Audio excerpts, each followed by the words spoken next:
Sebelumnya, Assalamualaikum warahmatullahi wabarakatuh.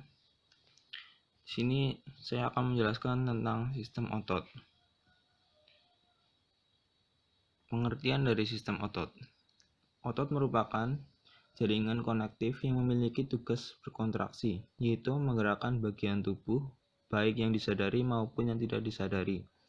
Gerakan tersebut merupakan kerjasama antara otot dan tulang. Otot bekerja berpasangan, satu berkontraksi dan lawannya berrelaksasi.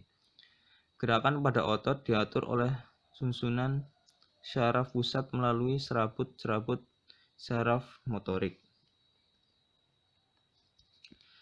Kemudian ada fungsi otot. Fungsi utama dari otot adalah sebagai alat gerak aktif. Namun terdapat fungsi lainnya. Fungsi lainnya adalah otot sebagai otot pergerakan. Otot menghasilkan gerakan pada tulang. Tempat otot tersebut melekat dan bergerak dalam bagian organ internal tubuh. Kemudian otot sebagai penopang tubuh dan mempertahankan postur. Otot menopang rangka dan mempertahankan tubuh saat berada dalam posisi berdiri atau duduk terhadap gaya gravitasi. Kemudian otot sebagai produksi panas. Kontraksi otot-otot secara metabolis menghasilkan panas dan mempertahankan suhu tubuh normal. Kemudian ada jenis-jenis otot, ada otot rangka, otot jantung, dan otot polos. Yang pertama ada otot rangka. Struktur otot rangka berserabut panjang, berwarna atau berlurik dengan garis, terang dan gelap, memiliki inti dalam dengan jumlah yang banyak dan terletak di pinggir-pinggir. Kontraksi menurut kehendak kita di bawah kendali sistem syaraf gerak cepat, kuat, mudah lelah, dan tidak beraturan.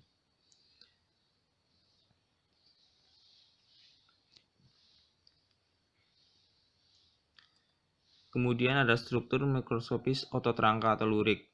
Otot rangka disusun atas bundel-bundel partikel yang terdiri dari serabut-serabut berbentuk silinder panjang disebut myofiber atau serabut otot. Setiap serabut otot sesungguhnya adalah sebuah sel yang mempunyai banyak nukleus di tepinya. Sitoplasma dari sel otot disebut sakroplasma yang penuh dengan bermacam-macam organela. Kebanyakan berbentuk silinder yang panjang disebut dengan myofibril. Myofibril disusun oleh myofilamen yang berbeda-beda ukurannya. Yang kasar terdiri dari protein myosin, yang halus terdiri dari protein aktin.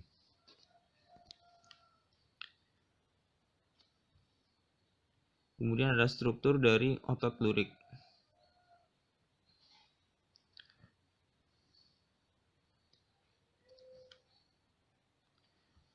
Terdapat juga struktur sarkomer otot lurik.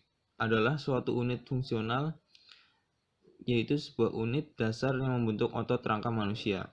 Terdapat bagian pita A, yaitu dibentuk oleh tumpukan filamen tebal dan tipis dan saling tumpang tindih. Terdapat juga zona H, daerah yang terang di tengah pita A. Kemudian terdapat garis M, filamen tebal yang vertikal dengan zona H. Terdapat juga pita I, yaitu merupakan filamen tipis yang tidak masuk ke dalam pita A. Dan juga terdapat garis Z, garis vertikal padat pada bagian tengah pita I. Berikut gambar dari filamen pada sarkomer.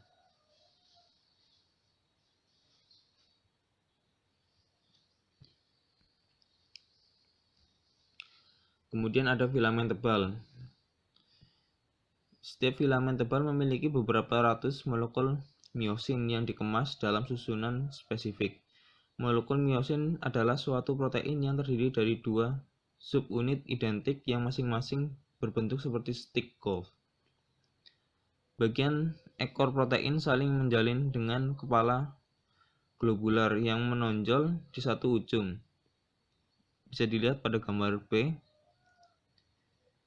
Kepala-kepala ini membentuk jembatan silang antara filamen tebal dan tipis.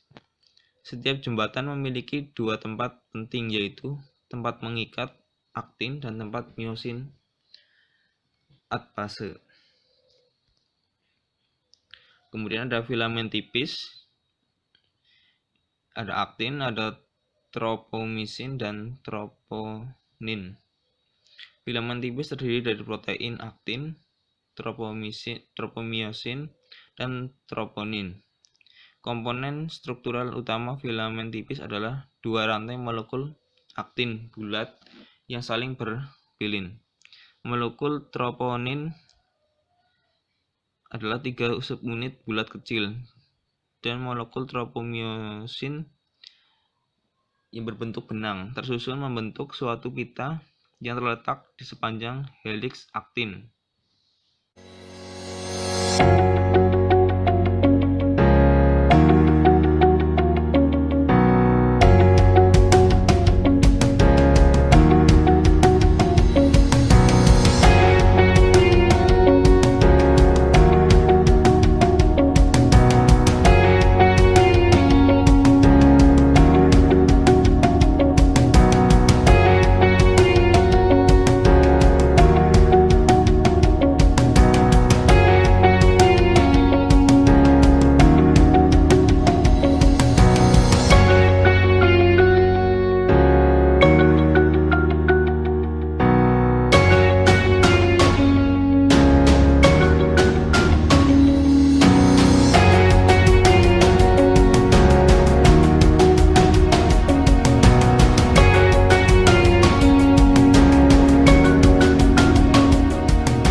Kemudian yang kedua ada otot jantung.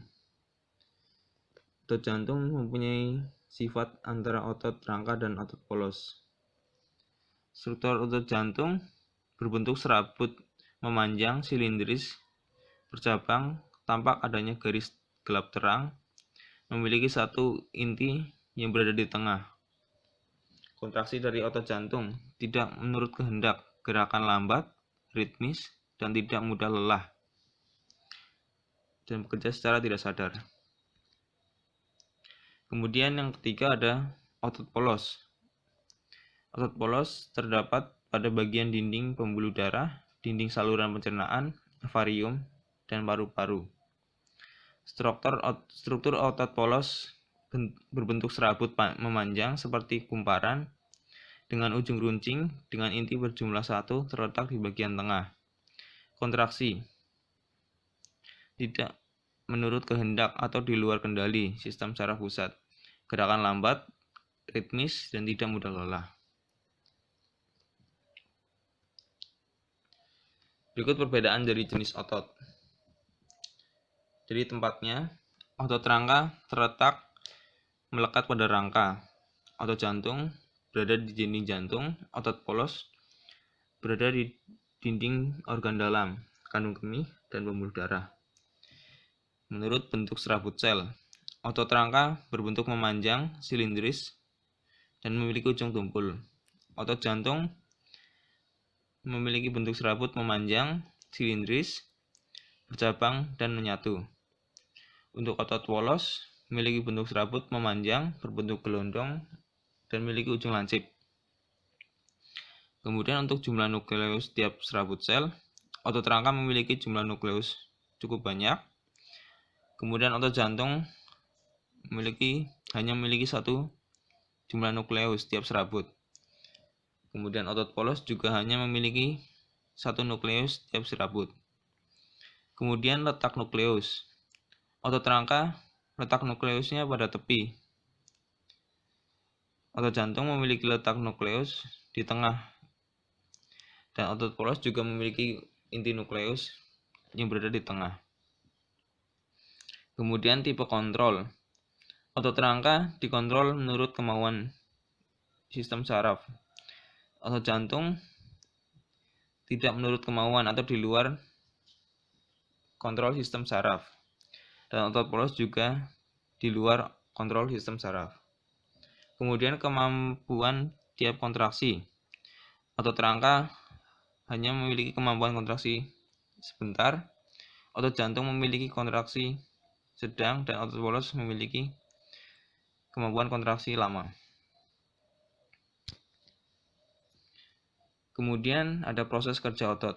Yang pertama ada gerak antagonis. Contoh gerak antagonis yaitu kerja otot bisep dan tricep pada lengan atas dan lengan bawah.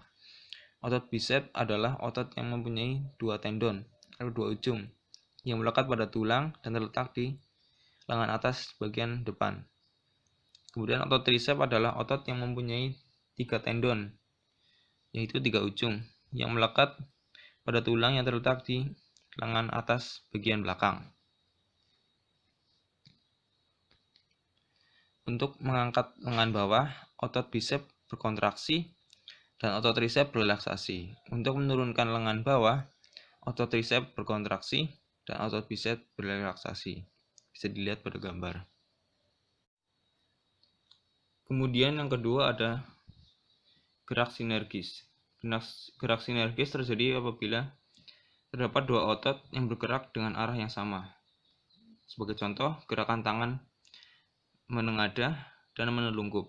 Gerakan ini terjadi karena otot sama antara otot pronator teres dan otot pronator quadratus. Contoh gerakan lain dari gerak sinergis adalah gerak tulang rusuk akibat kerjasama otot-otot antar tulang rusuk ketika kita bernafas.